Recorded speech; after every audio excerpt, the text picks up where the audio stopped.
Hello, welcome back to my channel. My name is Lana.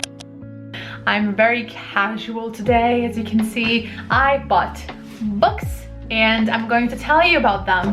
Oops. Several books in this file were bought during the Black Friday sales. There's one that I bought secondhand and another that was 70% off because it has like light cover damage. I'm always glad to take home any book that is deemed unperfect. The book that I want to start with is Fahrenheit 451 by Ray Bradbury. This was bought secondhand and I really like this edition. This is not the prettiest edition that there is out there, but I liked this one, and this is the 60th anniversary edition with a introduction by Neil Gaiman actually. So Fahrenheit 451 is a book that was recommended to me by my sister. She really liked it and has been pestering me ever since to read it. There's a whole section here that's history, context, and criticism, and it has, you know, pictures and drafts. There's also a movie that's relatively new based on this book.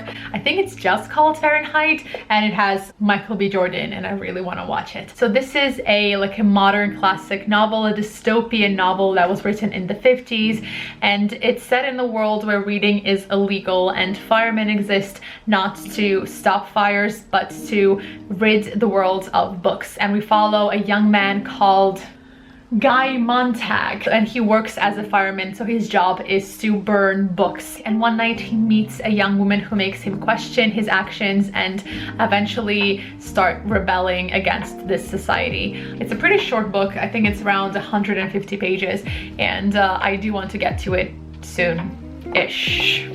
Next is the book that was 70% off because it is damaged, and it is The Unfinished Tales by Tolkien. And look at this damage. This is the damage that made it 70% off, and I don't get it. As much as I love Tolkien, I love Lord of the Rings, I love everything about Middle-earth, if this weren't this cheap, I probably would not have picked it up, just because there are lots of other books set in Middle-earth, about the history of Middle-earth, about the fairy tales and the songs, and I never felt the urge to delve that deep into it. There are so many other parts of this history that I'm not that familiar with, and going into it knowing nothing is kind of scary and a lot and intimidating. But this book of Unfinished Tales includes stories about characters I know and situations that I know have happened, but it's describing them further. Like there is Gollum's capture by Aragorn and Sauron's hunt for the ring. There's the quest of Erebor, Gandalf's lively account of how he came to send the dwarves to Bag End. There is the history of Galadriel and Celeborn and the legend of Amroth. I'm already familiar with all of these things. So in this whole giant book, I would probably start with the stories I'm familiar with already, and then feel more confident to go into others that I may not know that well. Either way, I'm excited to own this. I think 2023 will be the year I'll reread Lord of the Rings again, which I could not be more excited about. Next are 3 books that I bought during the Black Friday sales. Number 1 is Terry Pratchett, The Truth. So the Discworld of Terry Pratchett has so many books, so many stories, and I read 2 books. I read Going Postal and Weird Sisters, and I really enjoyed them. Having read those 2 books, I felt no rush to continue, but the Discworld books were something I always kept my eye on and thinking, oh, which one would I be interested to continue the series with?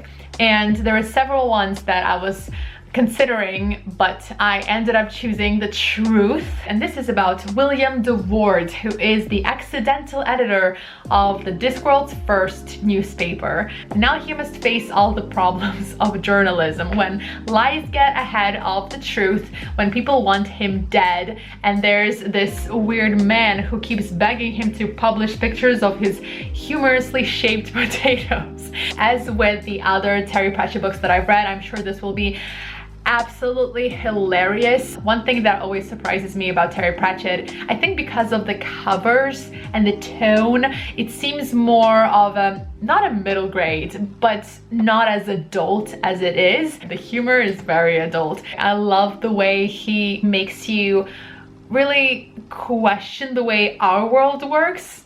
looking at this fantastical one, and it's always a good fun, so I'm glad to have this one. Next is this one, Agatha Christie, The 13 Problems, and this is the second book in the Marple series.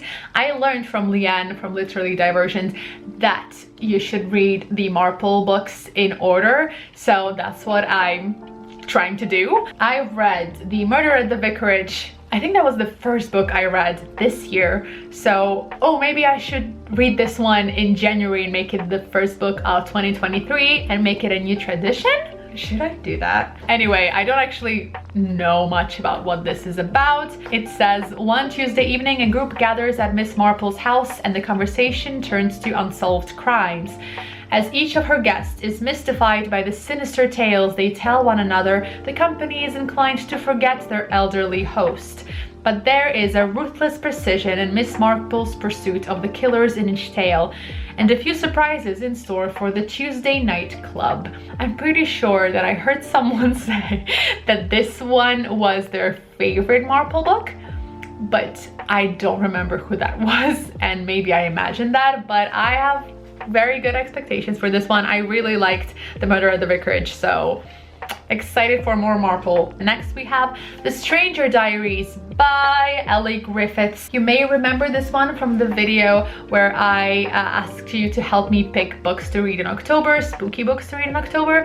This one was on the list. I actually did not end up reading this one, but it's one that I still am very interested about. Black Friday hit, I saw it on the shelves and I thought I would pick it up. The bookstore where I made the purchase is like the only bookstore in Moscow that sells exclusively books in different languages, and I love that place. I'm in there a lot, and for like the last 2 years, every time I'm in that bookstore and I pass the mystery thriller section, I always look at this book, I pick it up, I hold it in my hands, and then I think, maybe not today, and finally I got it.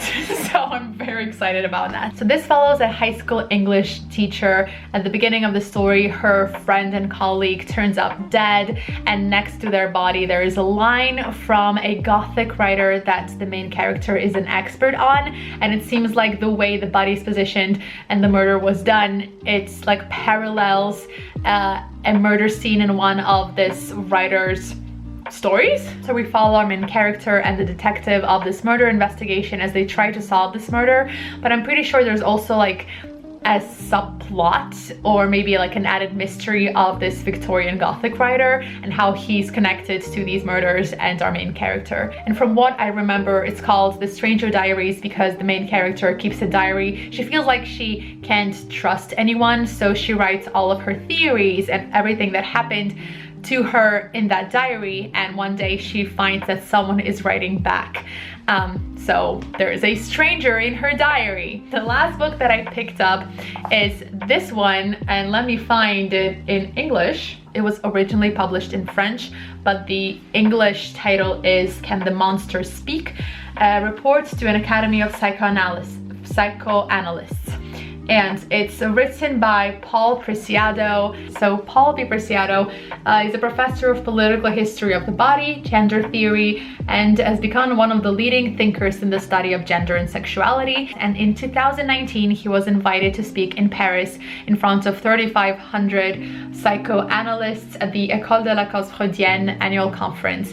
And he talked about being transsexual. It says, standing up in front of the profession for whom he is a mentally ill person suffering from gender dysphoria, Preciado draws inspiration in his lecture from Kafka's Report to an Academy, in which a monkey tells an assembly of scientists that human subjectivity is a cage comparable to one made of metal bars. Preciado does not so much criticize the homophobia and transphobia of the founding fathers of psychoanalysis as demonstrate the discipline's complicity with the ideology of sexual difference dating back to the colonial era, an ideology which is today rendered obsolete by technological advances, allowing us to alter our bodies and procreate differently. Causing a veritable outcry among the assembly, Preciado was heckled and booed and unable to finish. The lecture, filmed on smartphones, ended up published online, where fragments were transcribed, translated, and published with no regard for exactitude. And finally, this is published as a definite translation for the first time. And this is obviously the Russian translation. It was originally published as Je suis un monstre qui vous parle, and it's exactly 100 pages of his speech. I think this will be both fascinating and hard to read, but the minute I saw it in the bookstore and I read the back, I was just like, I need this so bad. Anyway, these are all the books that I bought. There are 6. Yes, let me know which one you're most excited for me to read, and I wish you a great rest of your day, and thank you so much for watching, and I will see you in my next video. Bye!